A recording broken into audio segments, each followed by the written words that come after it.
I used to. I used to, bro. Man, but guess what I learned? What changed that for me? When somebody told me there was a positive past. I never thought about that.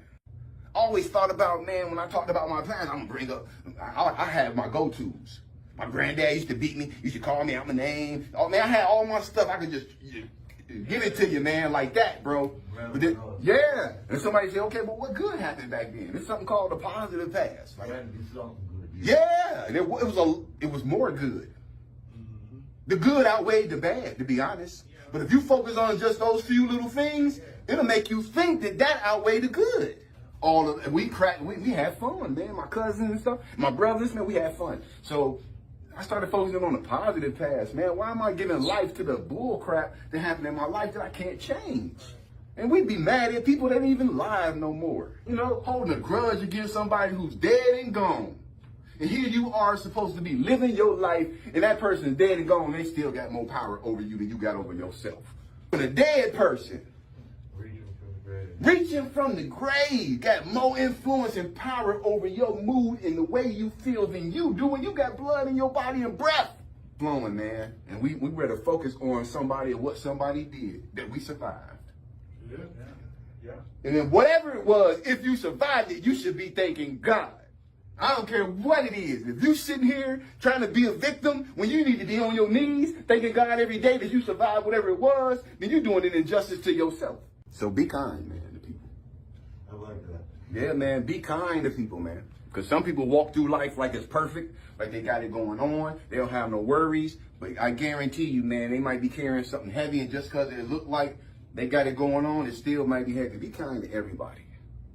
Every human being you come into contact with, be kind to them. Learning how to master your emotions is essential if you want to live a life that you alone can control completely.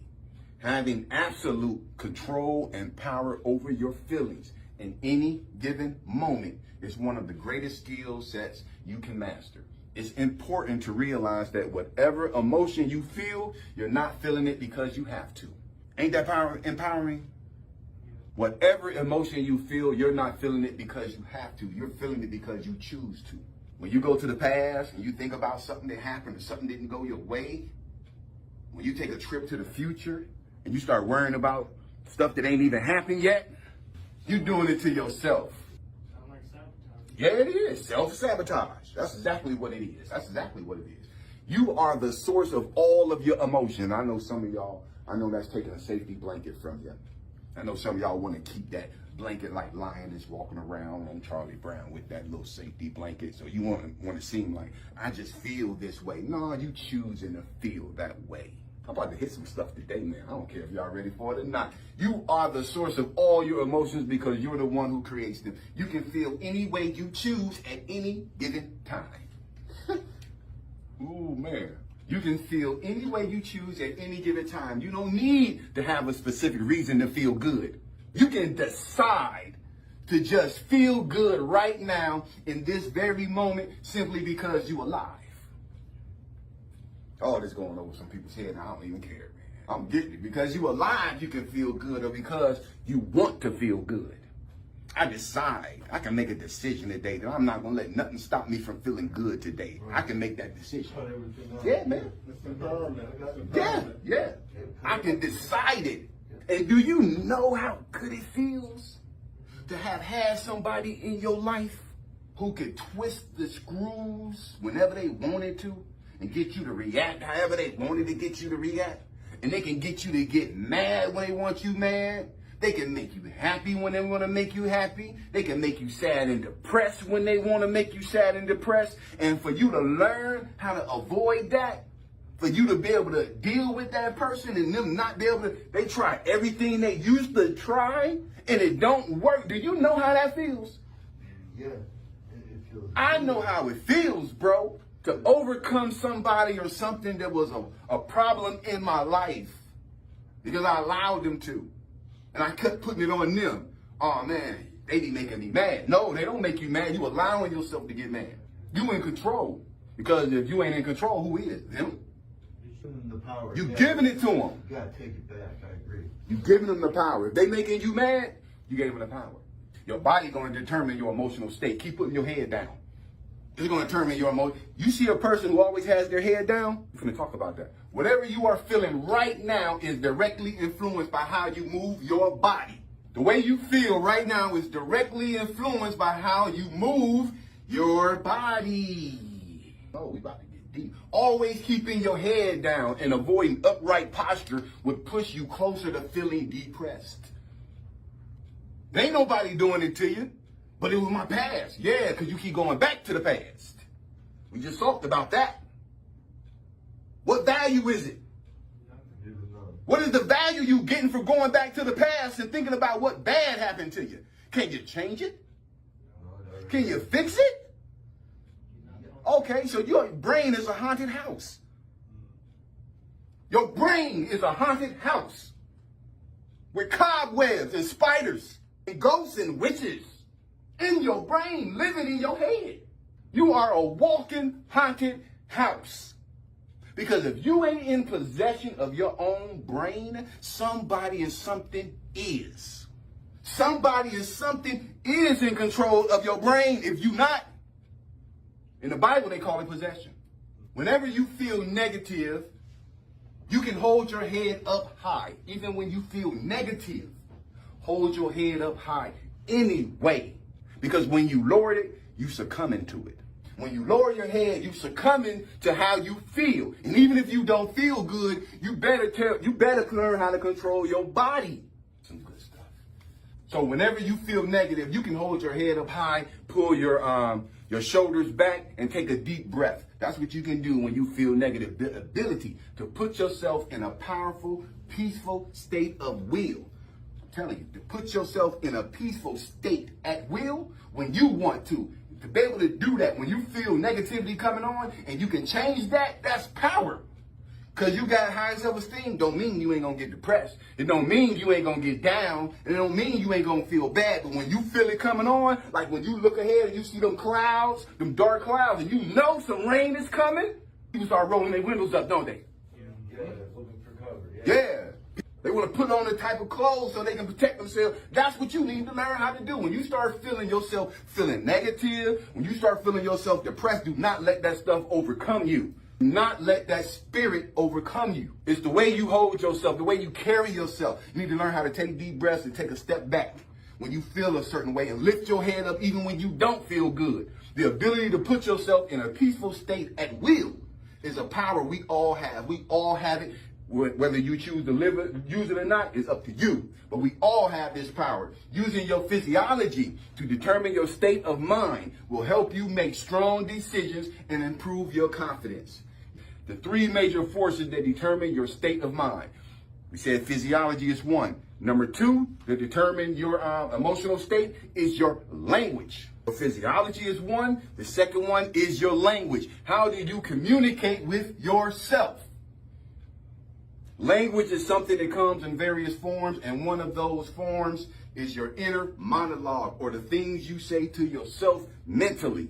Language can deeply influence your emotional state. Asking yourself, why does this always happen to me? You lost your power. Because the question is, why shouldn't it happen to you? Stuff happen to people all of the time. Good people. People who don't bother nobody. It was a lady in West Palm Beach just riding her bike, going over the bridge, and she dead. She ain't bother nobody. They just let the bridge up while she was going over it. Stuff happened to people. Why did that have to happen to her? Little 10-year-old girl just got shot and killed. I think of like a 14-year-old. Why did that have to happen to her? Get out of that mindset. Why does it have to happen to me? Get out of that mindset, man, because that's a self-defeatist attitude. Language can deeply influence your emotional state. Asking yourself, why does this always happen to me, will create a negative state of mind. But if you were to ask, how can I benefit from this? What can I learn from this? Then you would see that it provides a more positive state of mind. The words you speak are constantly playing a key role in your personal perception of a situation and how that situation will affect your mind. How that situation will affect your emotional state. If you find yourself feeling negative or down about something, take a closer look at your language and how it could be influencing your emotional state of mind. Change your internal language. to turn your negative emotions into positive and empowering ones. So you got to change your internal language, bro. Never use the word against yourself. I'm telling you, I'm stupid, I'm dumb, this and that and this. What? Yeah, but sometimes, man, some people that be in the wrong places, man. At the wrong time. Okay. I think you're done. 3 major forces that determine your emotional state. Number 3, focus on the good. That's real big, man, because you want to focus on what you want and not what you don't want. You want to focus on your desires and not your fears. You want to focus on where you want to go and not where you don't want to go. You want to focus on your dreams and not your nightmares. Where focus goes, energy flows, and results follow. 7 steps to emotional mastery. Now, this is what you do, and we identified the 3 major forces that determine your emotional state. Now we're going to talk about this is what you want to do if you want to become a master of your own emotions. So, number 1, identify your emotion. We talked about that a little bit up here. Identify your emotion, because if you can't identify it, then it's going to haunt you. Because if you running around here talking about you're going to go into a haunted house with your girlfriend, and you like, man, I'm so scared, then you are misidentifying how you feel, because you are not afraid. You are anxious. Because if you were afraid, you wouldn't take your butt in there. So you got to know the difference. You got to know how you're feeling. You got to know the difference between, I just got through watching the news, and they had a bunch of negative stuff on the news that they were just talking about, and that's why 2 hours later, I feel the way I feel. You got to be able to pinpoint it, because if you can't pinpoint it, every morning you're going to figure out, you're going to feel like, every morning I have a bad morning, I feel so depressed early in the morning, and you ain't going to link watching the news every morning with why you feel the way you do. You got to learn how to start identifying, when did this happen? Why did it happen? When you're angry, why am I angry? Why? Because sometimes when I'm angry and I feel that feeling of anger and I think about it, I start unpacking it, whoever I was angry at, it comes all the way back to me. 9 times out of 10. Yeah, we push our anger off on people when really that belongs to us. You got to learn how to identify your emotion. The first step to emotional mastery is being able to identify the emotion you are experiencing. This is important because uncertainty about the type of emotion you're experiencing will have you in a struggle to respond accordingly. To help you learn how to better identify your emotion, ask yourself the following questions. What am I feeling right now? Am I really feeling this, or is there something more? The more clarity that you have and the more you work on identifying your emotions, the easier it becomes. Identify your emotions. Some of y'all are going to start doing it without even knowing you're doing it now, just because you heard it. Some people are learners like that. I'm that kind of learner. Once I hear it, I don't have to write down no note or nothing. I automatically start doing it. And some of y'all are like that too. You just got to hear it. And once you hear it, you internalize it. Appreciate your emotion. You got to learn how to appreciate your emotion. Don't suppress them. Learn how to appreciate it. Because most people, the opposite of appreciating your emotion, know what it is? Acting like it ain't there. Yep. Suppressing it. Or acting like it's not there. And that's the worst thing you can do. Because you'll take that stuff out on some people who ain't had nothing to do with it. You'll take it out on some people, man, they don't even know what the heck is wrong with you. They like, what? That's not fair. Appreciate your emotion. Resisting the emotion you feel is not healthy and can make things more difficult. Resisting your emotion can cause uncertainty and prevent you from using the emotion to your advantage. If you think you're angry at some people, to use it to your advantage, use that anger for motivation to do it better in your life, to create a more positive life, a more independent life. Instead of being angry with people. On the other hand, because when you start feeding into that anger, instead of using that anger to better yourself, we're going to start thinking of ways to sabotage them. You don't want to do that. Above board and take the high road. Openly acknowledging your feelings and searching for their potential meaning and significance is truly important. Example, something suddenly came up and made you feel frustrated or stressed. You got to do something. Somebody got mad at you. Anything. Acknowledging that you're frustrated and what specific circumstance made you feel that way. Once you're ready to acknowledge your emotion and openly study it, you will be ready to move on to the next stage. You didn't say no. Huh? I said you didn't say no. Yeah. Oh, I didn't? I didn't care. I ain't say no homes? I ain't hear, I was listening. All right, okay, cool, man. Cool, all right. Any questions, concerns about this before I let y'all go? Well, just like you gathered that's empowering you to. I think people realize that, but until it's really talk to you and you focus on it, that I am in control of my emotions. Mm-hmm. Wasn't that empowering to hear that today? Sure is. The only reason you feel an emotion is because you choose to feel it.